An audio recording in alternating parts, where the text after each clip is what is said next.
Hello दोस्तों, welcome back our YouTube channel ubiquitous study. कैसे हैं आप सभी लोग? उम्मीद करते हैं कि आप लोग अच्छे होंगे। तो दोस्तों, आज हम लोग हिस्ट्री के 10 महत्वपूर्ण क्वेश्चन का प्रैक्टिस सेट 74 करेंगे। तो आइए हम लोग शुरू करते हैं। हमारा पहला क्वेश्चन है, भारतीय राष्ट्रीय आंदोलन के 1905 से 1919 की अवधि को कहा जाता है। तो दोस्तों, भारतीय राष्ट्रीय आंदोलन मुख्य रूप से 1885 ईस्वी से शुरू हुआ है, क्योंकि 1885 के पहले कोई भी ऐसा संगठन नहीं था। 1885 में भारतीय राष्ट्रीय कांग्रेस की स्थापना हुई है। तब से दोस्तों अंग्रेजी सरकार के खिलाफ जो भी आंदोलन हुए हैं उन्हीं को दोस्तों भारतीय राष्ट्रीय आंदोलन के नाम से जाना जाता है। और इसकी जो समयावधि है यह 1885 से शुरू होकर 1947 तक चला है। तो दोस्तों, ये जो समयावधि है, ये जो राष्ट्रीय आंदोलन है, इनको मुख्य रूप से 3 भागों में बांटा गया है। जो पहला भाग है वह 1885 से 1905 के बीच का आता है। और इस चरण को क्या कहते हैं? इस चरण को दोस्तों प्रथम चरण के नाम से जानते हैं, या फिर नरम दल के नाम से जानते हैं, या फिर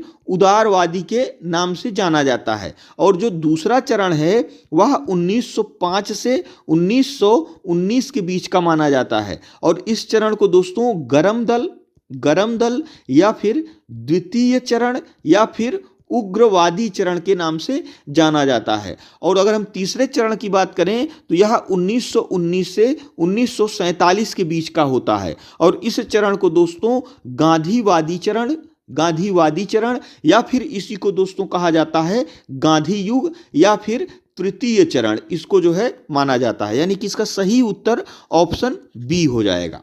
लॉर्ड कर्जन के शासनकाल का सबसे मूर्खतापूर्ण कार्य जिसने उग्र राष्ट्रीयता को जन्म दिया क्या था? तो दोस्तों वह था 1905 का बंगाल विभाजन। दोस्तों, लॉर्ड कर्जन ने 1905 में बंगाल को 2 भागों में बांट दिया था, एक पूर्वी भाग और एक जो है पश्चिमी भाग। पूर्वी भाग जो था दोस्तों वह मुस्लिम बाहुल्य था, और जो पश्चिमी भाग था वह हिंदू बाहुल्य था। इसका मुख्य उद्देश्य क्या था विभाजन का? क्योंकि दोस्तों बंगाल में क्या था, बंगाल में दोस्तों राष्ट्रीय एकता बहुत ही मुखर रूप से सामने आ रही थी। लोगों में एकता थी और लोग मिलकर जो है अंग्रेजी सरकार का जो है मुकाबला करते थे। इसी सबको दोस्तों तोड़ने के लिए अंग्रेजों ने यह नीति अपनाई थी। निम्नलिखित में से कौन सा साधन उग्रवादियों से संबंधित नहीं है? तो दोस्तों, जो स्वदेशी आंदोलन है वह उग्रवादियों से संबंधित नहीं था। यह जब 1905 का बंगाल विभाजन हुआ था तब यह जो है आंदोलन चलाया गया था। यह किस लिए आंदोलन चलाया गया था? इसमें मुख्य रूप से दोस्तों जो स्वदेशी चीजें थी, यानी कि जो भारत की चीजें थी, उस पर फोकस किया गया था। सबसे विनम्र जो है निवेदन किया जा रहा था कि आप लोग जो भी सामान खरीदें, जो भारत का बना हुआ सामान है उसको खरीदना है, विदेशी सामान का जो है बहिष्कार करना था। तो इसका तो मुख्य उद्देश्य यही था। तो इसका सही उत्तर ऑप्शन ए हो जाएगा। भारत में उग्र राष्ट्रीयता के जन्मदाता तथा निर्भयता से राष्ट्र की वेदना को प्रकट करने वाले प्रथम भारतीय थे। तो इसका सही उत्तर हो जाएगा ऑप्शन बी, बाल गंगाधर तिलक। दोस्तों, 1885 से 1905 की बात करें तो इसमें जो नेता थे वह उदारवादी नेता थे। ठीक है, वह उदारवादी नेता थे। ये सब अपनी बात मनवाने के लिए अंग्रेज सरकार से अनुनय विनय करते थे, यानी कि रिक्वेस्ट करते थे। लेकिन अंग्रेज सरकार इन पर ध्यान नहीं देती थी। तो दोस्तों, कांग्रेस में एक ऐसा वर्ग भी था जो ये सब देखते देखते दोस्तों थक गया था। उसका मानना था कि राजनीतिक आंदोलन या फिर कहें कि अपनी बात मनवाने के लिए अंग्रेज सरकार से किसी और रास्ते की जरूरत है। ठीक है, किसी और रास्ते की जरूरत है। यहीं से दोस्तों क्या पैदा होता है, जो 1905 से 1919 के बीच का समय था, उग्रवादी चरण इसको कहा जाता है। तो इसमें जो नेता हुए वह उग्रवादी हुए। इन्होंने अपनी बात को मनवाने के लिए अंग्रेज से आंदोलन करते थे, लड़ाई करते थे। इसी में दोस्तों जो बाल गंगाधर तिलक थे, मुखर रूप से इनकी जो है योगदान इसमें बहुत ज्यादा था। भारतीय राष्ट्रीय कांग्रेस की सबसे पहली महिला अध्यक्ष थी तो दोस्तों यह थी एनी बेसेंट। इनको दोस्तों 1917 ईस्वी में कलकत्ता अधिवेशन में कांग्रेस के अध्यक्ष के रूप में चुना गया था। लेकिन दोस्तों जो एनी बेसेंट थी यह एक विदेशी महिला थी। अगर हम यहाँ बात करें वह कौन सी पहली महिला थी जो एक भारतीय थी जो कांग्रेस की अध्यक्ष बनी थी, तब इसका सही उत्तर हो जाएगा सरोजिनी नायडू। इनको दोस्तों 1925 ईस्वी के कानपुर अधिवेशन के अध्यक्ष के रूप में चुना गया था। वर्ष 1905 के बंगाल विभाजन के समय वायसराय कौन था तो दोस्तों वह था लॉर्ड कर्जन, यानी कि ऑप्शन ए इसका सही हो जाएगा।